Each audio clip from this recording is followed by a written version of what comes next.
আসসালামু আলাইকুম। আরবিডি নিউজের সর্বশেষ আন্তর্জাতিক সংবাদে সবাইকে আমন্ত্রণ জানাচ্ছি। সঙ্গে আছি আমি রাজীব। প্রথমেই জেনে নেওয়া যাক কী থাকছে এখনকার সংবাদে। মার্কিন কংগ্রেসে ডোনাল্ড ট্রাম্পকে ইমপিচ করার প্রস্তাব উত্থাপিত। চীনের নতুন ষড়যন্ত্র, লাদাখ থেকে একই সাথে 10,000 সেনা সরিয়ে নিল চীন। মার্কিন হোমল্যান্ড সিকিউরিটির সচিব চ্যাড ওয়েলফের পদত্যাগ।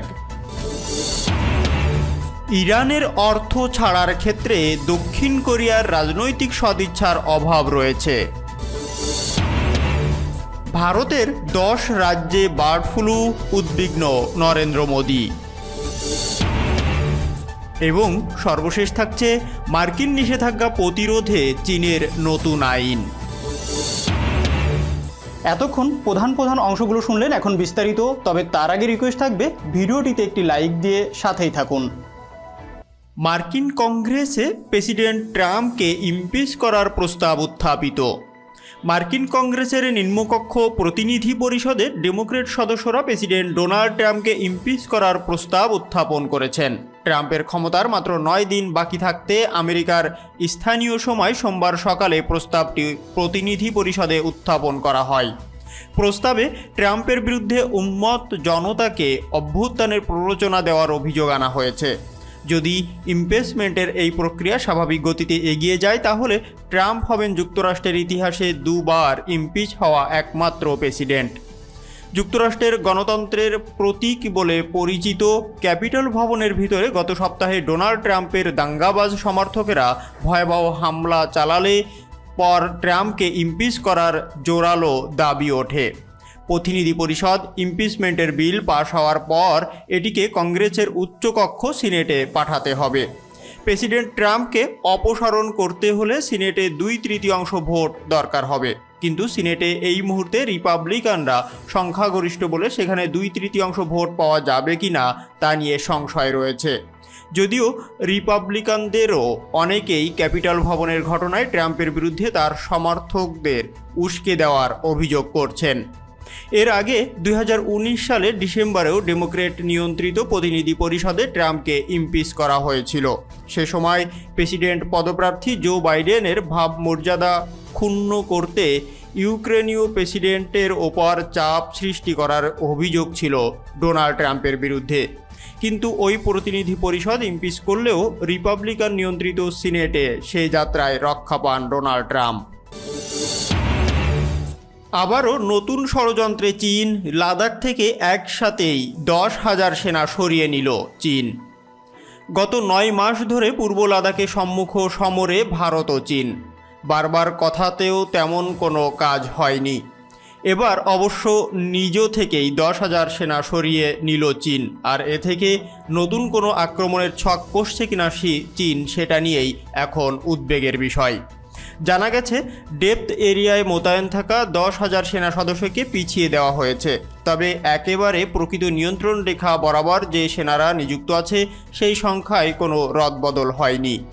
এক সেনাকর্তা জানিয়েছেন যে ওই অঞ্চলে প্রতিকূল আবহাওয়ার কারণেই এই সিদ্ধান্ত নিয়েছে চীন। লাদাখে মোটের ওপর 2 দেশের 1 লাখ সেনা মোতায়েন আছে।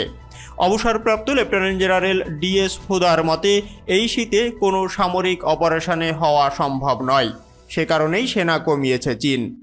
গত 7 থেকে 10 দিনে এই সংখ্যক সেনা কমানো হয়েছে। ভারতীয় সেনা পুরো বিষয়টি গভীরভাবে নজর দিয়ে রেখেছে, কারণ ফের চীনের সেনা বাড়ানোর সম্ভাবনা উড়িয়ে দেওয়া যায় না। এখনও পর্যন্ত 8 রাউন্ড বৈঠক হয়েছে 2 দেশের মধ্যে। সিকিউরিটি রিভিউয়ের জন্য chief of defence staff Bipin Rawat সোমবার লেহ গিয়েছেন। অন্যদিকে পূর্ব লাদাখে গিয়েছেন বিমান বাহিনীর প্রধান RKS ভাদুরিয়া। দুর্গম অঞ্চলে প্রতিকূল পরিস্থিতিতে ভারতীয় স্থল ও বিমান বাহিনী কতটা তৈরি সেটাই দেখে নিচ্ছেন তারা। মার্কিন হোমল্যান্ড সিকিউরিটির সচিব চ্যাড ওলফের পদত্যাগ। মার্কিন হোমল্যান্ড সিকিউরিটির সচিব চ্যাড ওলফের পদত্যাগ ঘোষণা দিয়েছেন। সোমবার দপ্তরে চিঠি পাঠিয়ে তিনি এই ঘোষণা দেন। নতুন সরকার ক্ষমতা গ্রহণের কয়েকদিন আগেই পদত্যাগের সিদ্ধান্ত নিলেন তিনি। আগামী 20 জানুয়ারি জো বাইডেনের নেতৃত্বে গঠিত হবে নতুন সরকার। গত সপ্তাহে ক্যাপিটল হিলে হামলার ঘটনায় নিরাপত্তা জোরদার করা হয়েছে। সেই হামলা ও করোনা পরিস্থিতির বিষয়টি বিবেচনায় নিয়ে বাইডেনের অভিষেক অনুষ্ঠান করা হবে সীমিত পরিসরে। পদত্যাগের বিষয়ে ওলফ বলেছেন, এমন পদক্ষেপ নেওয়ার জন্য আমি ব্যথিত। আমি এই প্রশাসনের শেষ দিন পর্যন্ত দায়িত্ব পালন করতে চেয়েছিলাম। ফেডারেল এমার্জেন্সি ম্যানেজমেন্ট এজেন্সির প্রশাসক আমার স্থলাভিষিক্ত হবেন। শুধু চ্যাড ওলফই নন, পদত্যাগ করেছেন ট্রাম্প প্রশাসনের শিক্ষা সচিব বেটসি ডিভোস ও পরিবহন সচিব ইলেনি চাও। ইরানের অর্থ ছাড়ার ক্ষেত্রে দক্ষিণ কোরিয়ার রাজনৈতিক সদিচ্ছার অভাব রয়েছে। ইরানের উপপররাষ্ট্রমন্ত্রী আব্বাস আরাকচি মার্কিন জবরদস্তিমূলক নীতির কাছে নতি স্বীকার করার ব্যাপারে দক্ষিণ কোরিয়াকে সতর্ক করে দিয়েছেন। তিনি দক্ষিণ কোরিয়ার দুটি ব্যাংকের পক্ষ থেকে ইরানের শত শত কোটি ডলার অর্থ আটকে রাখার তীব্র সমালোচনা করে এই হুঁশিয়ারি উচ্চারণ করেছেন। আরাকচি তেহরান সফররত দক্ষিণ কোরিয়ার উপপররাষ্ট্রমন্ত্রী চেই জং কুনের সঙ্গে এক বৈঠকে আরও বলেন, দক্ষিণ কোরিয়ায় দুটি ব্যাংক 2.5 বছরেরও বেশি সময় ধরে ইরানের 850 কোটি ডলার অর্থ আটকে রেখেছে। আর এই অজুহাত তুলে যে এইসব অর্থ ইরানকে ফেরত দিলে ব্যাংক দুটিকে মার্কিন নিষেধাজ্ঞার সম্মুখীন হওয়া লাগতে পারে।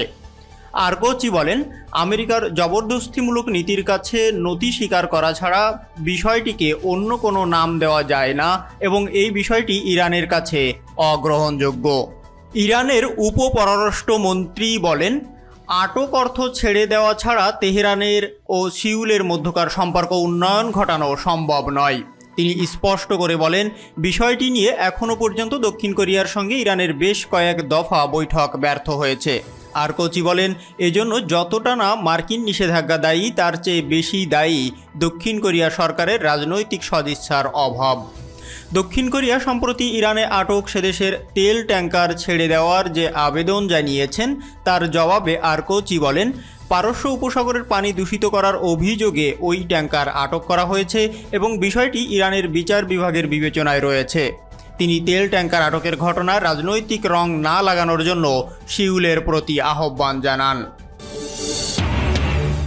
ভারতের 10 রাজ্যে বার্ড ফ্লু উদ্বেগ নরেন্দ্র মোদীর। দিল্লি, মহারাষ্ট্র ও উত্তরাখণ্ডে বার্ড ফ্লু দেখা দিয়েছে বলে ঘোষণা করল ভারতের কেন্দ্রীয় সরকার। গতকাল পর্যন্ত 7 রাজ্য অর্থাৎ উত্তরপ্রদেশ, কেরালা, রাজস্থান, মধ্যপ্রদেশ, হরিয়ানা, হিমাচল প্রদেশ ও গুজরাট এভিয়ান ইনফ্লুয়েঞ্জার দাপট দেখা গেছে আগেই। আজ তা বেড়ে দাঁড়িয়েছে 10 রাজ্যে। গোটা পরিস্থিতিতে উদ্বেগ ভারতের প্রধানমন্ত্রী নরেন্দ্র মোদীর। তিনি জানিয়েছেন, পরিস্থিতি নিয়ন্ত্রণে আনতে মৎস্য, পশুপালন এবং দুগ্ধজাত পণ্য মন্ত্রণালয়ের পক্ষ থেকে নির্দিষ্ট পরিকল্পনা নেওয়া হয়েছে। এই পরিকল্পনায় জেলা শাসকদের ভূমিকা সবচেয়ে গুরুত্বপূর্ণ। তাই আক্রান্ত রাজ্যগুলোর মুখ্যমন্ত্রীদের মোদী জানিয়েছেন, জেলা শাসকদের যেন উপযুক্ত সহযোগিতা করে রাজ্যগুলো। সতর্কতা জারি করা হয়েছে অন্য রাজ্যগুলোতেও। মার্কিন নিষেধাজ্ঞা প্রতিরোধে চীনের নতুন আইন। ক্রমাগত মার্কিন নিষেধাজ্ঞা প্রতিরোধে নতুন পদক্ষেপ নিয়েছে চীন।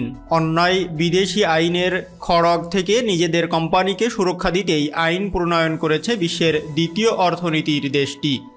সপ্তাহের শেষ দিনে যে পরিবর্তনের ঘোষণা এসেছে তাতে এমন বিধিনিষেধের আওতায় পড়া কোম্পানিগুলোকে শাস্তি দিতে পারবে চীনা আদালত।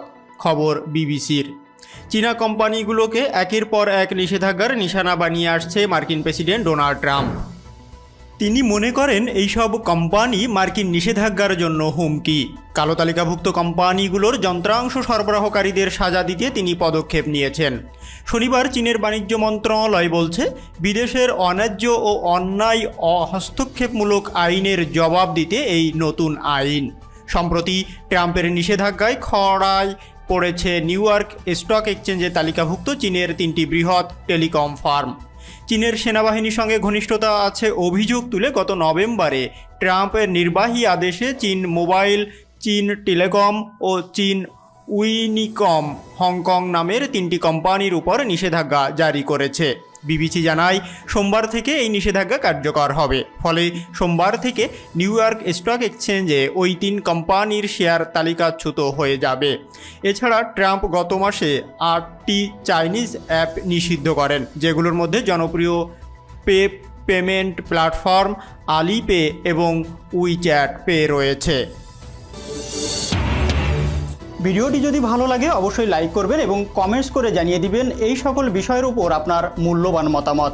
আর অবশ্যই আপনার পরিবার ও বন্ধুবান্ধবের ভিতর ভিডিওটি শেয়ার করে দেবেন। আল্লাহ হাফেজ।